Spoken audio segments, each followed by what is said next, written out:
Friends, ఇప్పుడే అందిన వార్త ప్రభుత్వ ఉద్యోగులకు సంబంధించి ఊహించని శుభవార్త అంటూ లేటెస్ట్ అప్డేట్స్ అయితే రావడం జరిగిందండి. సో ఆ వివరాలన్నీ కూడా వీడియోలో తెలుసుకుందామండి. వీడియోని చివరి వరకు చూడండి, అర్థమవుతుందండి. మొదటిసారి ఛానల్ వస్తే తప్పకుండా సబ్స్క్రైబ్ చేసుకొని bell button all notification activate చేసుకోండి.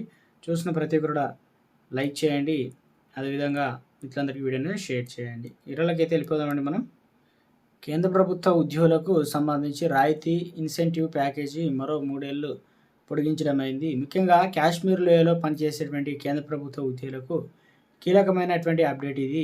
ఈ ఇన్సెంటివ్ ఎవరెవరికి వస్తుంది, ఎలాంటి ప్రయోజనాలు ఉన్నాయో తెలుసుకుందామండి. కేంద్ర ప్రభుత్వ ఉద్యోగులకు ముఖ్యంగా కాశ్మీర్ లోయ ప్రాంతాలలో పనిచేసే వారికి కేంద్ర ప్రభుత్వం ప్రత్యేక రాయితీతో కూడిన ప్యాకేజీ అందిస్తుంది. ఈ ప్యాకేజీని గత ఏడాది 2024 ఆగస్టు 1న మరో 3 ఏళ్ళు పొడిగించింది. ఈ ప్యాకేజీలో అన్ని మంత్రిత్వ శాఖలు, ప్రభుత్వ రంగ సంస్థలకు వర్తిస్తుంది. ఈ లోయలో భాగంగా అనంతనాగ్, బారాముల్లా, బుడ్గామ్, కుప్వారా అనగా పుల్వామా, శ్రీనగర్, అదేవిధంగా బందీపూర్లో పనిచేసే ఉద్యోగులకు వర్తిస్తుంది.